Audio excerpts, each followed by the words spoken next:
నూతనంగా కేంద్రం ఏర్పాటు చేసిన 4 కొత్త కోడ్స్ మీద, కార్మికుల కోడ్స్ మీద ఇటు దేశవ్యాప్తంగా నిరసన కొనసాగుతున్న పరిస్థితి. ముఖ్యంగా ఉమ్మడి ఆదిలాబాద్ జిల్లాలో కూడా కమ్యూనిస్ట్ నాయకులు నిరసన వ్యక్తం చేస్తున్నారు. మనతో పాటు సిపిఐఎంఎల్ నాయకులు ఉన్నారు. ఒకసారి మనతో మాట్లాడిద్దాం. మాట్లాడించిన తర్వాత ఐఎఫ్టీ నాయకులు మాట్లాడుతున్నారు. ఎట్లా చూడొచ్చు? కేంద్రంలో బీజేపీ మోడీ ప్రభుత్వం నవంబర్ 21 నుంచి 29 కార్మిక చట్టాలను 4 లేబర్ కోడ్లుగా కుదించి అమలు చేయడానికి అన్ని రాష్ట్రాలకు కూడా ఆదేశాలు పంపించింది. నవంబర్ 21 నుంచి అవి వినుకులోకి వస్తాయి. దీన్ని దేశంలో ఉన్నటువంటి అన్ని కార్మిక సంఘాలు వ్యతిరేకిస్తూ ఉన్నాయి. ఎందుకంటే ఈ 4 లేబర్ కోడ్ల అమలు జరగడం అంటే భారతదేశంలో ఉన్నటువంటి 50 కోట్ల మంది కార్మిక వర్గానికి మరణ శాసనం రాయడమే. ఈ లేబర్ కోడ్లు ఎందుకు తెచ్చారు? దీని వెనక ఉద్దేశం ఏంటి? వాళ్ళ ప్రభుత్వం ఏం చెప్తుందంటే దీనివల్ల కనీస వేతనాలు వస్తాయి, సామాజిక భద్రత ఉంటుంది, అదేవిధంగా అనేక అంశాల పట్ల ఇవి చాలా ఉపయోగకరంగా ఉంటాయి అనేటువంటిది వాళ్ళ వాదిస్తూ ఉంది, ఎక్స్పోజ్ చేస్తూ ఉంది. అదేవిధంగా ఇప్పటిదాకా ఉనికిలో లేనటువంటి అనేక సంఘాలను తీసుకొచ్చి వాళ్ళతోటి సంతకాలు పెట్టించి ఇవి మంచివి అనేటువంటిది ఒక సంతకాలు పెట్టించి వాళ్ళ ఎదురుదాడి చేస్తున్నటువంటి ఒక పరిస్థితి. కార్మిక సంఘాల మధ్య విచ్ఛిన్నతకు, కార్మికుల్లో ఒక సందిగ్ధతకు, అదేవిధంగా ఇది మంచి అనేటువంటి ఊహాగానాలకు వీళ్ళు కౌంటర్ దాడి చేస్తూ ఉన్నటువంటి ఒక పరిస్థితి. ఇది అసలు ఎందుకు తెచ్చారనేటువంటిది మేము అభిప్రాయపడేటువంటిది మేము మొదటి నుంచి చెప్తా ఉన్నాం.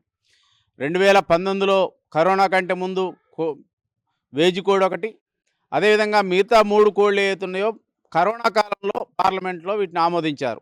ఆమోదించేటువంటి సమయంలో భారతదేశంలో ఉన్నటువంటి ఏ రాష్ట్రాలను కానీ ఏ కార్మిక సంఘాన్ని కానీ ఈ లేబర్ కోడ్ల వల్ల ఉపయోగం ఏంటి, మంచి ఏంటి అనేది ఎవరితోటి చర్చ జరపలేదు. ఇది ఏకపక్షంగా ఒక మొత్తం కూడా దేశంలో పార్లమెంట్లో అమలు చేసింది.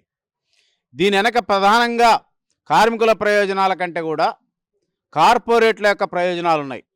ఈ దేశంలో ఉన్నటువంటి ప్రభుత్వ రంగ పరిశ్రమలు, సహజ సంపద, అదేవిధంగా మొత్తం వ్యాపారానికి అనుకూలంగా, వ్యాపార వర్గాలకు అనుకూలంగా ఈ చట్టాలు తయారు చేశారు. తద్వారా వాళ్ళకు లాభాలకు ఉపయోగపడతా ఉంది. ఎందుకంటే ఇవాళ భారతదేశంలో ఒక 50 కంపెనీలు మొత్తం ఇవాళ దేశంలో ఉన్నటువంటి ప్రభుత్వ రంగ పరిశ్రమలను వాడే కొన్నాడు. సహజ సంపద అంతా కూడా వాళ్ళకే పరిశ్రమలకు ఇచ్చారు, ప్రైవేట్ రంగానికి మొత్తం ఇచ్చారు. కనుక దాంట్లో పనిచేసేటువంటి కార్మికులకు ఇవాళ 100 సంవత్సరాలుగా పోరాడి సాధించుకున్నటువంటి ఒక 44 చట్టాలు ఉన్నాయి.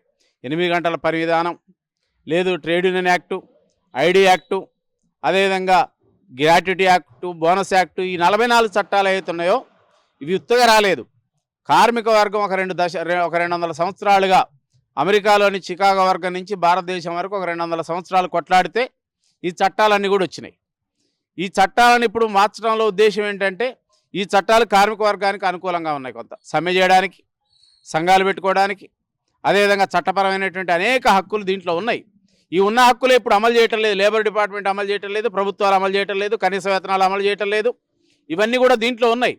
ఇవి ఇట్లుండగానే ఇవాళ కొత్త చట్టాలు 4 చట్టాలు కుదించి 4 చట్టాలు తీసుకురావడం, 4 కోడ్లు తీసుకురావడం వల్ల ఏంటంటే ప్రధానంగా దాంట్లో ఇవాళ వాళ్ళు చెప్తా ఉన్నారు మీకు కనీస వేతనాలు ఇస్తామంటున్నారు. ఎంత ఇస్తారు మీరు? పార్లమెంట్లో ఆమోదించింది 178 రూపాయలు రోజుకు ఆమోదించారు. మీరు ఏ కనీస వేతనం ఇస్తారు? ఎట్లా లెక్క కడతారు? ఇప్పటికే ఎక్కడ కూడా దేశంలో కనీస వేతనాలు అమలు చేయటం లేదు. లేబర్ డిపార్ట్మెంట్ ఉన్నా ఇవాళ మీరు నిర్దిష్టంగా ఏం రాశారు? మీ అందరికీ కనీస వేతనాలు ఇస్తామంటున్నారు. ఇక్కడ ఏం వేతనాలు అయ్యి ఎంత ఇస్తారు? దీన్ని ఎవరు అమలు చేస్తారు? లేబర్ డిపార్ట్మెంట్ ఉన్నప్పుడు అమలు చేయనప్పుడు, లేబర్ డిపార్ట్మెంట్ లేనప్పుడు మీరు ఎవరితో అమలు చేపిస్తారు? అదేవిధంగా సమ్మె పట్ల, సమ్మె గతంలో 1 రోజు ముందు నోటీసు, లేకపోతే 14 రోజుల ముందు నోటీసు ఇచ్చి సమ్మె చేసే అవకాశం ఉండే. ఇప్పుడు 60 రోజులకు పెట్టారు.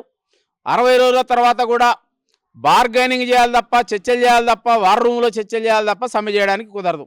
సమ్మె చేస్తే సమ్మె చేసిన నాయకుల మీద మీరు కేసులు పెట్టచ్చు, జైల్లో పంపించచ్చు. ఆ నష్టాన్ని కూడా వాళ్ళతో కట్టించాల్సిన పరిస్థితి ఆ చట్టం వాళ్ళు ఉంది 4 లేబర్ కోడ్ల ద్వారా. అదేవిధంగా సంఘాలు గతంలో 7 ఉండి కొద్దిమందితోటి సంతకాలు చేయించుకొని మనం రిజిస్ట్రేషన్ చేసుకునే పద్ధతి ఉండే. ఇప్పుడు 10% కంపల్సరీ కావాలంటున్నారు. దాంట్లో ఎవరైనా రిజిస్ట్రేషన్ టైంలో ఎవరైనా చనిపోయినా, బయటికి పోయినా మళ్ళీ అది చెల్లదు. అందుకే సమ్మెని సంక్లిష్టం చేశారు, సంఘాలను పెట్టుకున్నట్టు సంక్లిష్టం చేశారు. అదేవిధంగా ఇంకో కొత్త విధానం తీసుకొచ్చారు. 1 సంవత్సరం ఫిక్స్డ్ టర్మ్ ఎంప్లాయ్మెంట్ ఉన్నా కూడా వాళ్ళకి గ్రాట్యుటీ ఇస్తాం. ఇది ఒక పెద్ద విజయంగా చూపెడతా ఉన్నారు. అసలు నువ్వు ప్రభుత్వ రంగ పరిశ్రమలో, ప్రైవేట్ రంగ పరిశ్రమలో ఒకసారి కార్మికుడు జాయిన్ అయితే 60 సంవత్సరాల రిటైర్మెంట్ దాకా ఉంటాడు. ఇప్పటిదాకా ఉన్న పరిస్థితి. ఇప్పుడు నువ్వు పెట్టింది ఏంది? 1 సంవత్సరానికైనా 2 సంవత్సరాలకైనా ఫిక్స్డ్ టర్మ్ ఎంప్లాయ్మెంట్ పెట్టుకోవచ్చు. అంటే దాని అర్థం ఏంటి? భవిష్యత్తులో పర్మనెంట్ ఉద్యోగం ఉండదు. పర్మనెంట్ ఉద్యోగం ఇవ్వకుండా నువ్వు ఫిక్స్డ్ టర్మ్ ఎంప్లాయ్మెంట్ వాడికి నేను మొత్తం కూడా వాళ్ళ గ్రాట్యుటీ ఇస్తా, 1 సంవత్సరానికే వేతనాలు ఇస్తా అంటే ఏం ఉపయోగం? అందుకే ప్రభుత్వ రంగ పరిశ్రమలో భవిష్యత్తులో పర్మనెంట్ కార్మికులు ఉండరు. Contract, out sourcing, fixed employment తప్ప ఇంకా నీకు పర్మనెంట్ అనేటువంటిది ఉండదు. అదేవిధంగా ఇంకో ముఖ్యమైన విషయం వాళ్ళు ఉన్నటువంటి దాంట్లో పాత చట్టాల్లో 100 మంది కార్మికులు 100 లోపులు పనిచేస్తున్నటువంటి కాడ కొన్ని చట్టాల మినహాయింపులు ఉన్నాయి. వాళ్ళు తీసేసుకోవడానికి, వర్కర్లని రిటైన్ చేసుకోవడానికి, అదేవిధంగా వాటిని మొత్తం మూసేయడానికి కొన్ని అవకాశాలు ఉన్నాయి. ఇప్పుడు దాన్ని ఏం పెంచారు? సంఖ్య 300 మంది లోపల ఉన్నటువంటి కార్మికులకు కూడా ఇది వర్తిస్తుంది. అంటే దేశంలో 300 లోపు మంది కార్మికులు పనిచేసే పరిశ్రమలు 80% ఉన్నాయి కార్మికులు. అంటే 80% మంది కార్మికులకు రేపు వాళ్ళ యాజమాన్యాల దయాదక్షిణాల మీద వాళ్ళు మూసేయాలన్నా, ల్యాబ్ చేయాలన్నా, రిపేర్ చేయాలన్నా ఉంటుంది. అంటే దీనివల్ల అంటే 100 నుంచి 300 సంఖ్య పెంచినాం. అందుకే ఈ అన్ని అంశాలు ఏవైతున్నాయో ఈ మొత్తం కూడా భారతదేశం యొక్క కార్మిక వర్గానికి ఒక ఉరితాళ్ళ లాంటివి. కనుక వాళ్ళ దేశంలో ఉన్నటువంటి అన్ని కార్మిక సంఘాలు మొత్తం కూడా దీన్ని వ్యతిరేకిస్తూ ఉన్నాయి. గత 5 సంవత్సరాలుగా వీటికి వ్యతిరేకంగా 3-4 సార్వత్రిక సమ్మెలు జరిగినాయి. ఇప్పుడు కూడా ఇవాళ దీని అమలు అనేటువంటిది ప్రధానంగా ఇవాళ భారతదేశంలో ఉన్నటువంటి ప్రతిపక్ష పార్టీలు కూడా దీని పట్ల మౌనంగా ఉన్నాయి. ప్రధానంగా కాంగ్రెస్ పార్టీ వాళ్ళ ఉన్నటువంటి రాష్ట్రాల్లో కానీ, అదేవిధంగా డిఎంకే ఉన్నటువంటి రాష్ట్రాల్లో కానీ, భారతదేశంలో ఉన్నటువంటి ప్రధాన ప్రతిపక్షం కాంగ్రెస్ దీనికి వ్యతిరేకంగా కార్మిక వర్గం వెంట లేదు. ఆ విధంగా ఉద్యమాలు కూడా చేసే పరిస్థితి లేదు. అందుకే మేము కోరుతా ఉన్నాం, ఫస్ట్ బీజేపీ అనుసరించే విధానాల పట్ల మీ అభిప్రాయం ఏంటి? మీరు నిజంగా కార్మిక వర్గ పక్షపాతులు అయితే దేశవ్యాప్తంగా ఉద్యమం చేయాలా? 4 లేబర్ కోడ్లకు వ్యతిరేకంగా కాంగ్రెస్ పార్టీ దీని మీద స్పష్టమైనటువంటి ఇవాళ ప్రకటన చేయాల్సినటువంటి అవసరం ఉంది. ఈ రాష్ట్రంలో కూడా కాంగ్రెస్ ప్రభుత్వం ఉంది, బీజేపీ ప్రభుత్వం 4 లేబర్ కోడ్లు తెచ్చింది. ఐఎన్టీసీ కూడా ఇవాళ ఈ దీంట్లో వ్యతిరేకించేటువంటి సంఘాల్లో ఉంది, 4 లేబర్ కోడ్లు వ్యతిరేకించే సంఘాల్లో. ఇవాళ మీరు ఏం చేస్తారు? ఇవాళ మీ ప్రభుత్వం దీన్ని అమలు చేస్తుందా, వ్యతిరేకిస్తుందా? నిజంగా వ్యతిరేకించినట్టయితే మీరు అసెంబ్లీలో చర్చ పెట్టి మేము అమలు చేయము ఈ రాష్ట్రంలో అని మీరు ఖరాఖండిగా చెప్పండి. దేశవ్యాప్తంగా ఉద్యమం చేయండి. కార్మిక వర్గానికి మీరు సంపూర్ణంగా అండదండలు ఇవ్వండి. అట్లా లేకుంటే బీజేపీ మీరు ఇద్దరు కూడా కార్పొరేట్ అనుకూలంగా వ్యవహరిస్తారని మేము అనుకోవాల్సి వస్తుంది, అట్లా భావించాల్సి వస్తుంది. కనుకనే ఇప్పటికైనా దేశంలో ఉన్నటువంటి ప్రతిపక్ష పార్టీలు, తెలంగాణలో ఉన్నటువంటి కాంగ్రెస్ పార్టీ, అదేవిధంగా బీఆర్ఎస్ పార్టీలు ఈ విధానాలకు వ్యతిరేకంగా కలిసి రావాలని కోరుతా ఉన్నాం. మీరు కార్పొరేట్లకు అనుకూలమా, కార్మిక వర్గానికి అనుకూలమా? దీంతో తేలిపోద్ది. మీరు ఇవాళ మాటలు చెప్పడం కాదు, ఇవాళ కార్మిక వర్గం పోరాటాలు చేస్తుంది. కనుక 4 లేబర్ కోడ్లకు వ్యతిరేకంగా మీరు నిలబడాల్సిన పార్టీ ఎటో ఒకవైపు నిలబడకపోతే కార్మిక వర్గం మీ గురించి కూడా, మీ కార్మిక వ్యతిరేక విధానాలు మీరు కూడా అనుసరిస్తున్నారని ఇవాళ అర్థమవుతుంది. కనుకనే దేశవ్యాప్తంగా కార్మిక వర్గం మొన్న 21వ తారీఖు నుంచి దేశవ్యాప్తంగా ఆందోళన పిలుపునిచ్చింది. దీర్ఘకాలికం కొనసాగుతుంది. అవసరమైతే దేశవ్యాప్తంగా నిరవధిక సమ్మె కూడా పోవాల్సి వస్తుందని ఈ ప్రభుత్వానికి హెచ్చరిక చేస్తా ఉన్నాం. ఈ పరిస్థితి కార్మిక హక్కులను కాలరాసేయడానికి 4 కొత్త కోడ్లు తీసుకొచ్చారని చెప్తున్నారు. మనతో పాటు ఐఎఫ్టి రాష్ట్ర ప్రెసిడెంట్ ఉన్నారు, మాట్లాడుతున్నారు. ఎట్లా చూడొచ్చు, ఏంటి అసలు పరిస్థితి? కేంద్రంలో అధికారంలో ఉన్నటువంటి భారతీయ జనతా పార్టీ ప్రధానమంత్రి మోడీ 70 ఏళ్ల స్వతంత్ర భారతంలో 29 కార్మిక చట్టాలు దేశంలో ఉన్నటువంటి సంఘటిత రంగం, అసంఘటిత రంగ కార్మికులందరికీ కూడా రక్షణ కవచంగా ఉండే. కానీ ఇవాళ దేశాన్ని మొత్తం ప్రైవేటీకరణ వైపు నడిపిస్తున్నటువంటి క్రమంలో ప్రభుత్వ రంగ పరిశ్రమలన్నింటినీ కూడా మూసివేసి ఇవాళ ఏదైతే అంబానీ, అదానీ లాంటి బడా కార్పొరేట్ శక్తులు ఉన్నారో వాళ్ళ ప్రయోజనాల కోసం మాత్రమే ఈ 70 ఏళ్ల స్వతంత్ర భారతంలో అమలు జరిగినటువంటి 29 చట్టాలని 4 లేబర్ కోడ్స్గా తీసుకొచ్చారు. దీనివల్ల కార్మిక వర్గానికి ఉరితాళ్ళు తప్ప మరో మార్గం లేదు.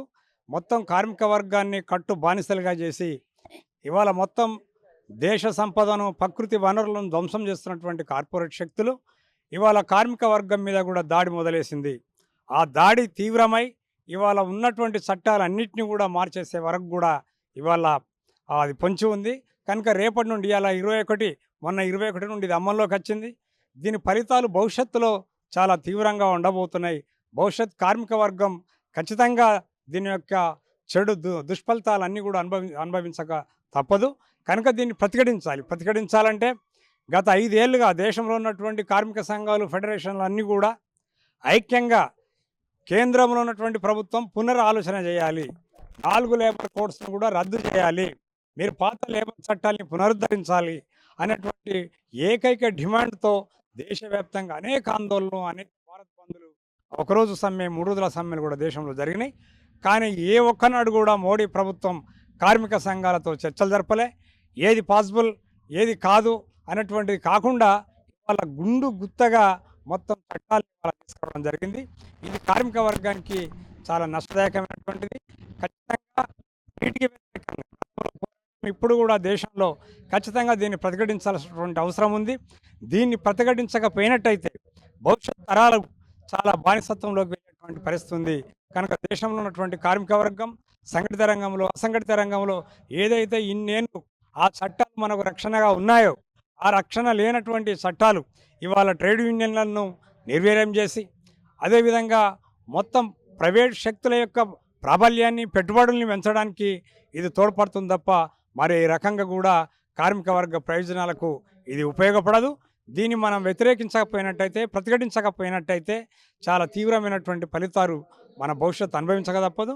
ఖచ్చితంగా దీన్ని వ్యతిరేకించేటువంటి సంఘాలు అన్నీ కూడా మళ్ళీ ఇవాళ ఉద్యమంలోకి వస్తున్నాయి.